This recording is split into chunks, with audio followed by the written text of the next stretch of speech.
Hello everyone and welcome back. So today we are going to discuss about data flows in SAP Datasphere. What are the functions of SAP data flow in SAP Datasphere and how we can create our data flow in SAP Datasphere.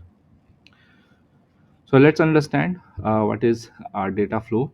So data flow provides a data integration from variety of data sources. So we can integrate data from variety of data sources using our data flows.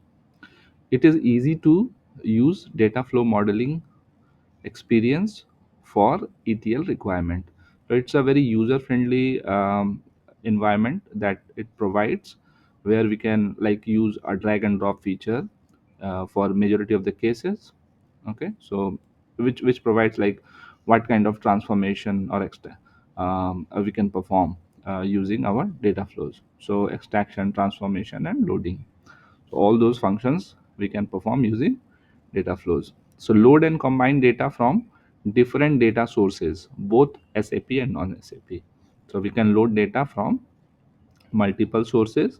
It can be SAP, it can be non-SAP, it can be within the repository, it can be a remote table, anything. Okay. So use standard transformations, capabilities, and scripting for advanced requirement. So either we can use a standard transformation capabilities, but if standard transformation capability is not sufficient enough for our requirement, then we can also use scripting for advanced requirements. Apply a generic filter based delta or select only a specific column to reduce the amount of data that needs to be transferred. So we can provide a filter based delta. We can configure it, or we can also select only the required columns. If our source has maybe 50-60 columns, but our requirement as an output is only 20-25 columns, then we can also do that selection. There is also a dynamic memory allocation and auto restart option in data flow. So what does dynamic memory allocation means? That when the data flow will run, the system will dynamically allocate the memory based on the need for that job to complete successfully. So there might be scenarios where the for some data flows the data volume is huge, uh, the formulas or the transformation logics are complex, due to which it needs more memory compared to other data flows. So system will take care of that. Otherwise you also have an option to um allocate a memory for a specific task. And there is an auto restart option as well. So like when the system is like kind of after an upgrade, so there is a system upgrade carried by SAP, and during that some data flows were running which got terminated due to the system upgrade, then it will auto restart if this option is selected, and the load will complete automatically after the system upgrades completes. Okay. So there are two operators, standard transformation operators and scripting. Okay. So standard transformation operators, what are the functions? So combine data set with no data operator. And what are those operators? Projection, aggregation, join, filter, union, and add tables. So these are the operators that we will get as a standard transformation. Data sources can be tables, ABAP CDS views, OData, remote files like JSON, JSON-L, CSV, ORC, Excel, or Parquet. Then we have target mode, which can be append, upsert, truncate, or delete. Okay. So then we have a scripting operator, and in the scripting, what are the features? Advanced transformation requirements like extraction of text. So we can, if any advanced transformation requirement is there which is not possible using these standard operators, then we will use scripting functionality. Embedded scripting editor is there in the data flow modeler, and it supports a standard Python 3 scripting language. What are the operators in data flow? Let's know about each of these operator, what it is. So first is join. So insert a join operator to merge two data sets together using a join definition to match the records. So as we already know that if we are reading this SAP Datasphere, we already know what is join and how it is important when we do any kind of a transformation or data modeling.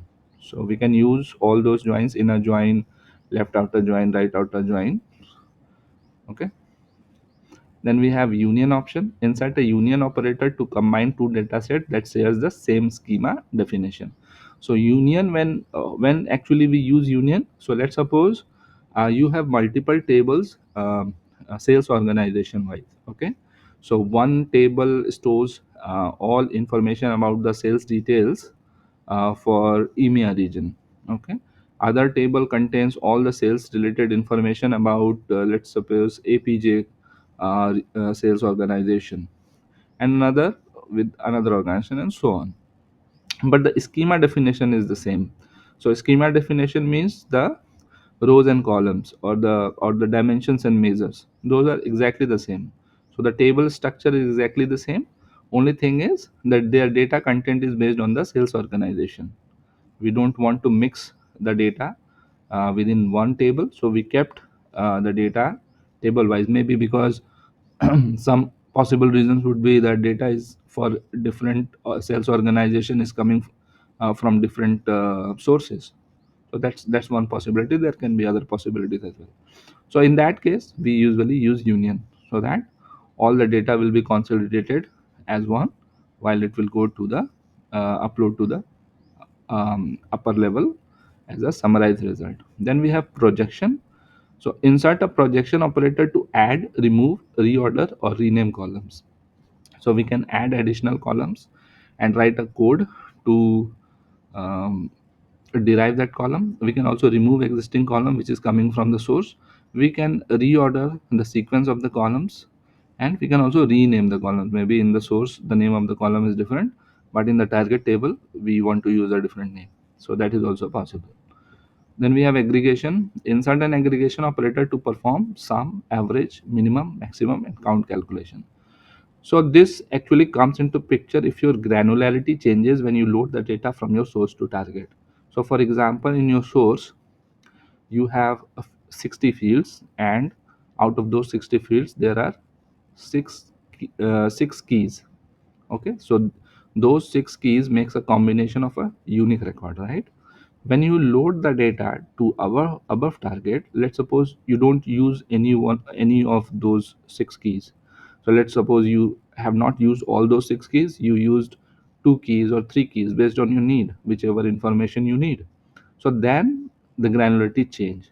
When your key of your source table is different with the key of your target table, that means your granularity of the data is changed. When the granularity of the data has changed while loading the data from source to target, then we need to perform this aggregation. We need to add an aggregation step where we can specify when this granularity will change, what will happen to the measures, whether it will sum up all the figures when the granularity will change, or it will create an average. In maximum number of the cases it will be sum, but there are some exceptional scenarios where you want to calculate the count or calculate the average, minimum, maximum. Those are the exception cases as per your requirement, but in majority of the cases it will be sum. We will see in the demo session how we can do that. Then we have script operator. Insert a script operator to transform incoming data with Python script and output structured data to the next operator. So this is kind of an export routine if you are an SAP BW consultant. We can say that it is a kind of an export routine or transformation that we write. So maybe in BW we have start routine, end routine, field routine, and so many stuff. But here it's not exactly the same. It is like when you are loading data from one table to another, either you can use the standard operators that is being provided, which are join, union, projection, aggregation, or you can do a scripting. So in the scripting, you will take the data from your source table. It will be a kind of a internal table kind of stuff, you can say, if you know a app. So we have an internal table concept. So it will be similarly, it will be stored in a because it's a Python language. It will be stored in a data frame, and then you can modify that data frame. You can also add additional columns in your data frame, which will be derived in your code, and then you will generate that output and map to your target table. So those kind of stuff you can perform using a script operator. Like you want to concatenate two fields. So for example, in your source you have first name and last name, but in your target you don't want name as a separate column, but you want a full name as a single column. So then in your source you will use two columns from your sources, and in your target you will have only full name. And in the script you can do that, concatenation of first name and last name will be equal to full name of the output. Then you have a target table, so you can add a target table or write data to. Okay, and you can only have one target table in your data flow. So like you generate an output, and if you want to load the same data to multiple tables, it is not like that. You can have only one target table. So you can have only one target table in your data flow. That is how. So in case multiple data is needed, you can create multiple data flows, and then you can add it to your task chain as a sequence of steps. Okay, let's know bit about advanced property. So dynamic memory allocation should be done only if your data flow runs is facing memory failure. So this dynamic memory allocation, you can switch this option only if your data flow is having an issue with the memory allocation. Otherwise you can keep it as the default setting. If multiple data flows are scheduled with expected data volume as large, it doesn't alter increase the actual memory needed for the data flow. That means if you multiple data flows are scheduled, okay, with expected data volume as large, so their expected data volume is quite large, so it will not alter or increase the actual memory needed for the data flow. However, the execution engine will allocate enough memory to handle such large volume of the data, and only after successful memory allocation the data flow run is started. So this is how it works. Execution engine allocates memory based on the data volume configured and the complexity of the operation performed in the data flow. Okay. Then we have automatic restart on run failure. So set this option to restart the data flow automatically if there is any failure or system upgrades. So this you can turn on based on your needs. Okay, so this was all about the definitions of data flow and what are its features, what are the operators provided in a data flow editor. So now we will move to the demonstration and we will see like how easily we can create a data flow in SAP Datasphere. Okay, so we are at the home screen of SAP Datasphere. So to create a data flow, we need to first go to data builder. We need to click on new data flow, which will open a new window, which is data flow editor. Okay, so let's wait for a second. Let's close this. Yeah, so this is our data flow editor, and here we have an option, like we have a repository which provides you all the objects that you already have in your SAP Datasphere, which you can use as a source or a target based on your needs. And then you also have a sources from your connections. So maybe you are connected to other SAP or non-SAP sources uh, with your Datasphere. Then you can use to fetch the data from those tables or connections as well, as a kind of a remote tables. Okay, in our case we will be using repository instead of the remote tables. And here we have the operators provided by data flow, which is join, union, projection, summation, script writing, and adding a new table. And we can delete anything from the modular. And then we have an option to just uh, auto layout, like If layout becomes a bit clumsy by dragging here and there, then you can use it option to organize it again. Okay. Then we have a detail panel. In the detail panel, you have the properties of the data flow, like the name of the data flow. So let's name it as order details, order detail summary data flow. Okay. Then we have run status, input parameter we can define over here.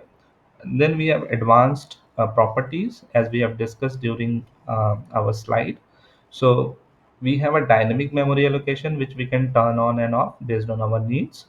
And then we have automatic restart. So automatic restart on run failure, which we can check if it is required. Okay, so let's hide it for the time being. So we will start building our first data flow in SAP Datasphere.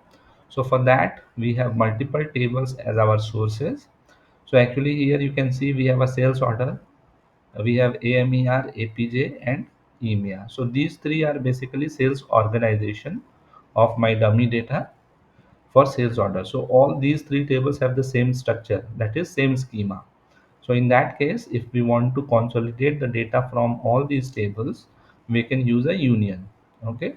So what we will do, we will drag and drop our first table and we will select source, because this is our source in our data flow. So we will select source. Now we will see what options are available once we add a table. So we have a create flow, like drag and drop. Then we have view the data, so we can preview the data of this table. We can add a new table. We can see the lineage of impact analysis, and we can just pop it out or we can remove it. So these are the options you will get once you will add a table. So let's add the second table. So here you can see both have 15 fields because both have the same schema. Then we will add our union and click on the first table. Use this arrow, drag and drop over here. Then click on the second table, click on the arrow, drag and drop over here. So the union one is created. If you want to name it differently, you can just go into the union details and you can change it. If you don't like the name union one, you can change it. Okay. Then you can see if the um fields are mapped correctly, because both have same schema. In this case it won't have an issue, but if you have different structure and still you want to use union, then better to come here and verify your mapping. Okay, so in our case everything is fine. So let's remove this for a time being. Then we have another table which is again having the same schema. So 15 fields, this is also source. And then we will do our second union. So output of union 1 will go to union 2, and our third table will go to union 2. So by this we have consolidated data from three tables which have same schema, and we get an output in our union 2. So this is our output. Now next requirement is we want to look some more information from another table, but the structure of that table is not the same. Okay, so it has all the data. So it has um, sales order AMER data as well, it has sales order APJ data as well, it has sales order EMEA data as well, but different structure. That means different measure information or different dimension information. So we want uh, uh, some information from that table. In that case, actually join is a very good option. So what we will do, so our table is sales order net amount. Okay, so in these three tables we have gross amount, okay, of sales order, of each sales order. And we have another table where we have the net amount of all the sales orders. Okay, but we want both the gross amount and the net amount in our final table. So that is why we will look for this information. So how we can achieve that? We will use a join condition. Okay, and we will drag and drop this one, and we will drag and drop this one. Then we will go to join details, and here, sorry, we will go to join details, click on join definition, and we will join based on sales order id. You can use currency as well, but in my case, currency is always usd, so it will match again, so that won't be any issue. So this matching is perfectly fine for me, and I want to derive this net amount in my output. Okay, so let's remove this, go back. Okay, now my join one is perfectly fine. Now after joining, I have total 16 fields. Okay, 15 from this table and one additional field from this table. That is why it is 16 fields. But I don't need these 16 fields because this is sales order summary. I don't want it as a at a sales order id level. So I need to change the granularity. How I will do that? So we will add a projection. Projection helps us to change the granularity of our data. Okay, now we will click on it, drag and drop, so all fields will be available over here. Now go to the projection, go to the details. System is a bit slow. Okay, we don't need sales order id, so let's remove it. We don't need created by, let's remove it. So you can remove the unnecessary columns which is not relevant for your analytical purpose. Okay, fiscal year brand, fiscal year period, noted id. Let's suppose we don't need note id as well, so let's remove it, and the remaining one is perfectly fine for us, so we are good with those. Okay, now because we have changed our granularity, we also need to select the summation, because when granularity changes, the summation is very important.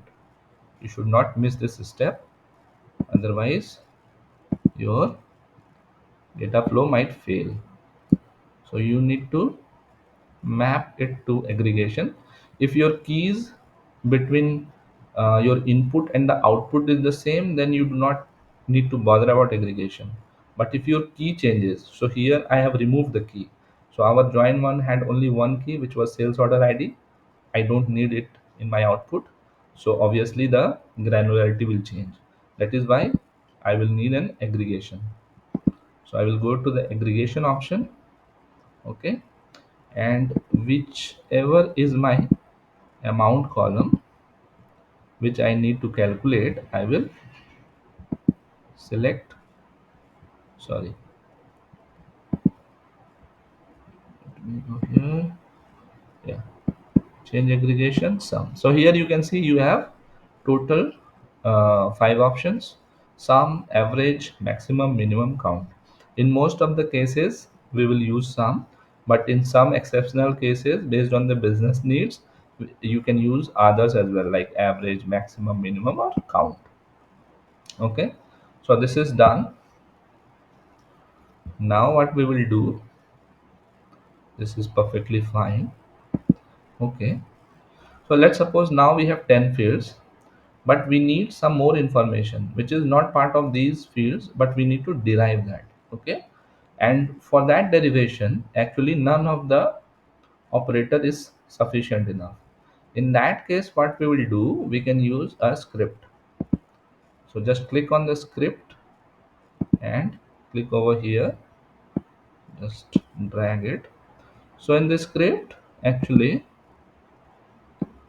you need to use python code. Okay, so I've just added it. Now you need to go to the details of the script. Here you can see the coding language is python, and then we have the script which we need to edit. So let's go to the edit option, And here you can see some information about the data frames, pandas and all. If you are aware about Python, this is the data frame named data. Here you also have a help option which will provide you some examples, like how you can write a transformation using a Python script. Okay, I will not go into detail. Many of the functions are not supported as well. So here you can see this is denial list objects, which is not yet supported but may be added in future. Okay, so it is good to have. So now let's suppose we want to add some new columns. Okay, so we want fiscal year as a separate column. Length will be 4. So we will add that. Then we will need fiscal period. So if you are already working in reporting area, you should know the importance of why we need it separately. So for example, if you want to see a trend of March data every year, so if you have year and month both together, then it is difficult to show in a chart. But if you have fiscal period as a separate column, you can show your data with fiscal period and you can select March, so that it will show different years but only March data, and you can see over the year how the March data is increasing. This is one example. There are many examples how you can filter the data differently, how you can analyze the data differently if you have those information. Now we will have another information, which is tax amount. Okay, and we will mark it as decimal. Let's suppose this is 48. This is 2. Save. Okay, let me check the data type of gross amount, and I want to keep both as the same. Okay, so now we are fine. So we have added 3 additional fields, and to populate the value in these 3 additional fields, we need to write a code. Just like if you are a big W consultant, you know how we write a start routine, end routine, or a transformation routine in BW. So what we will do, so we will define a data frame, and we will move all the data from data to DF. So DF is our new data frame, and then within DF, what we will do, we will derive fiscal year. And what is fiscal year? Fiscal year is data frame fiscal year period dot str, and then from beginning till 4. Okay, so when we use this, if you are not aware about that Python, because this is a Python coding, you need to learn some basics of Python, how we can use that. So this is like when you give a colon and nothing here, or you can zero, either you can give 0 or nothing. So then it will pick the string from the beginning of this column till the fourth character. So when because the counter is from 0 to, in the indexing is from 0 to, it starts from 0. So when you write 4 over here, then 4 will not be selected. It will be 0, 1, 2, 3. Okay, that means first letters first four letters from fiscal year period. So this is how we can derive our fiscal year. Similarly, fiscal period. So for fiscal period, what we need to do, fiscal period equal to data frame df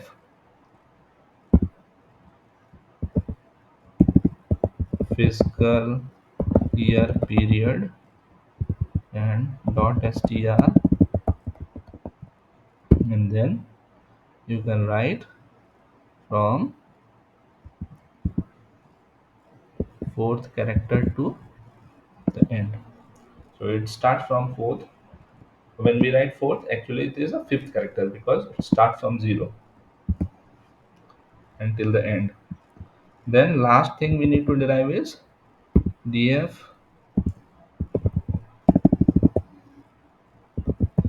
Actually this is not very much interactive as of now, but maybe it will improve in future, because when we write it doesn't give any suggestions, which we actually get when we do Python coding and um, other UI or JavaScript or something. Okay, so sorry, my bad. So this one will be tax amount. Okay, and what is tax amount? Tax amount is df gross amount minus df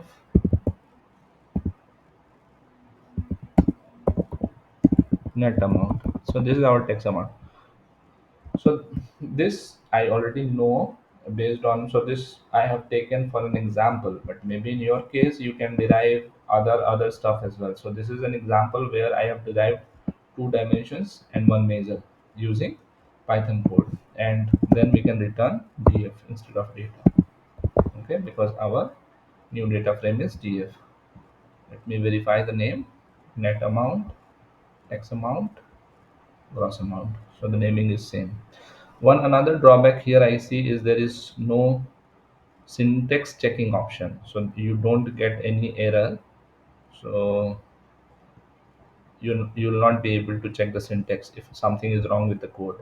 So once you will run the script, then you will come to know that something is wrong with your code. That is pretty weird, I would say. It should be here, so that a coder, because once we will write a complex code, it will be very difficult to run and check what is wrong with the code. Okay, so there should be some debugging option as well, which I hope SAP is working, SAP development team, and will add it soon. So we are done with our coding as well. Okay, here you can see the fields are available. Now the final step is our output table. Okay, so either we can create a new table, or you have an existing table, then you can use that table as well. So actually in my case I have sales summary table, but in case you want to create a new table, then you can use this option. Okay, what happened? Let me drag, select as target. So this is my target table. Okay,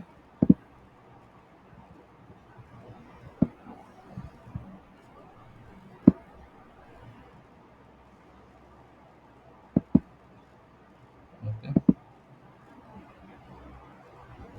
So this is how you can um, map your field to your existing table.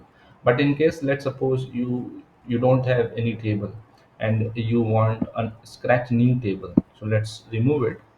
And now what we will do, either we can click over here and click on add a new table, or you can add from here.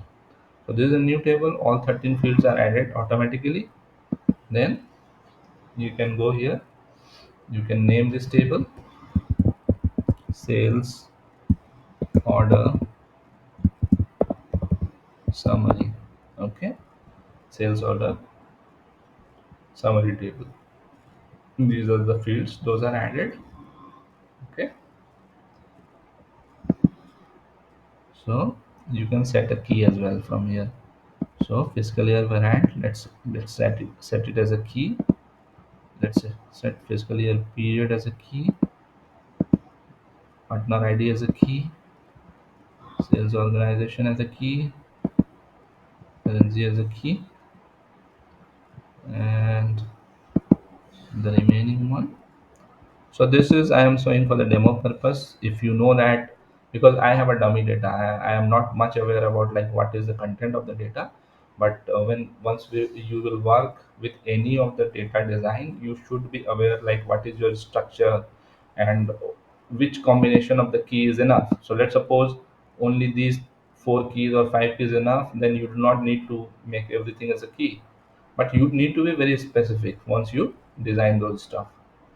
Okay, so in my case I am just putting everything as a key, so there is no harm for the training purpose. Okay, so this is done. Now what is the error? Okay, so we need to deploy this table. So just click on create and deploy, create and deploy. So the table deployment is in progress. And as we know that we get only few options while creating a table. We didn't get all the options that we used to get once you are in the table editor. Like if you, what kind of table it is, you don't know whether it's a fact table, dimension table, relational database table, what kind of a table it is creating. We don't know.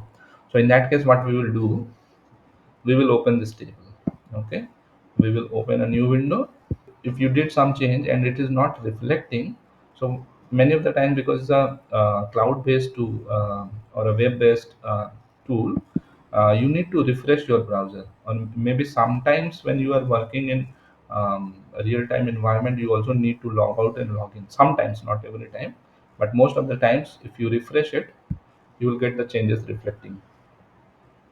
So here I will go to data builder and I will search for my table that I have created just now. I can search my table. Okay, sales order summary table. So let's open this. Okay, so this is my sales order summary table, and here you can see the semantic usage is selected as relational data set. So for example, if I want it as a fact, I will select a fact. Okay, and then I will scroll down. Keys are okay. What I will do, I will move the measures to their respective area. So I will scroll a little bit down. Okay, so first thing is gross amount. So this is my first stuff. Second thing is net amount, and the third thing is tax amount. So these are my measures. Now there are couple of more things which was not available once we were dealing with our data flow. So here we can also select semantics. So this is fiscal year period. Sorry, this is fiscal year period. Then this is a currency. Then again, it's a fiscal year. And then this is your fiscal period. And here you can select amount with currency, amount with currency, amount with currency, and then you can select the respective currency field.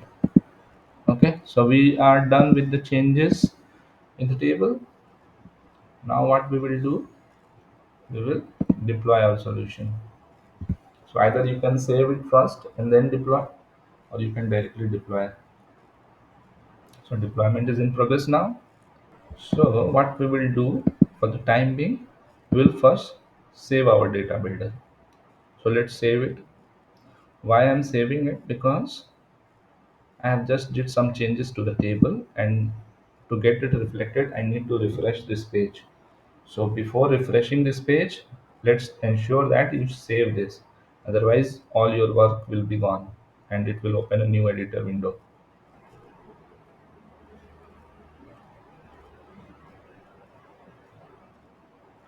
Okay, so the data flow is saved now.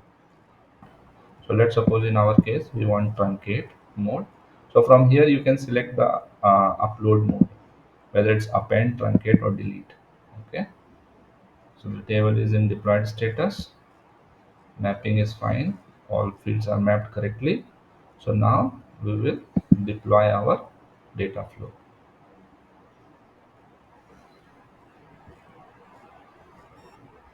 So deployment has started now. Okay, so it's already deployed. So we just ran the data flow. So here in the run status, you can see the status is running. So what we will do, we will click on this monitor option. So from here, we can create a schedule for our run. From here, we can refresh so that we can check the updated status, or we can go to the monitor to see the detailed information about the execution. Okay. So from here, we can see the status of our run. So if you want to refresh, you can use this option to refresh, schedule, or open in data builder. Then you have details about your flow. So all your flow data flow have multiple steps. So each steps have detailed view. So SQL select query for unions and joins and everything. So you will be able to see everything over here. Okay. And the final status is completed. Once you will run multiple times, you will get all the run status over here available. Okay, so let's go back and see how our data looks like. Okay, so we will,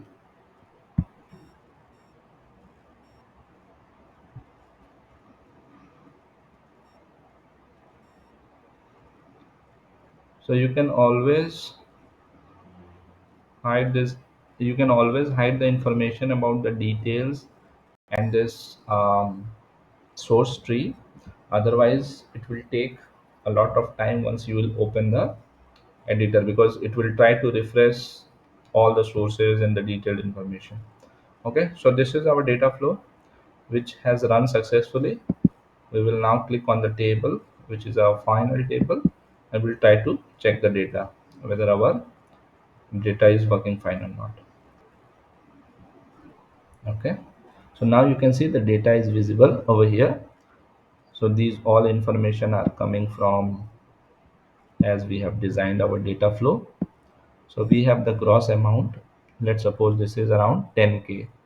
Okay, and we have a net amount which is around 9K. Okay, so our tax should be something around 1.3K. Yeah, something near 1.3K. So this derivation is fine, but maybe in your case you can validate it carefully, whatever derivation you have done. So here you can see fiscal year getting derived from fiscal year period. Fiscal period is also getting derived from fiscal year period. Data seems to be okay to me. Okay, so this was all what I wanted to cover for data flow. Hope you like the content. If yes, please hit the subscribe button. In case you haven't viewed the previous videos, you can go to the channel link and you can open the playlist SAP Datasphere, and there we have almost around 13-14 videos regarding the data builder option. So we have couple of sessions to go regarding the SAP data builder, and then we will move to our business builder sessions. So we will explore what builder business builder is and what it is used for. So till then, stay tuned and have a nice day. Bye bye.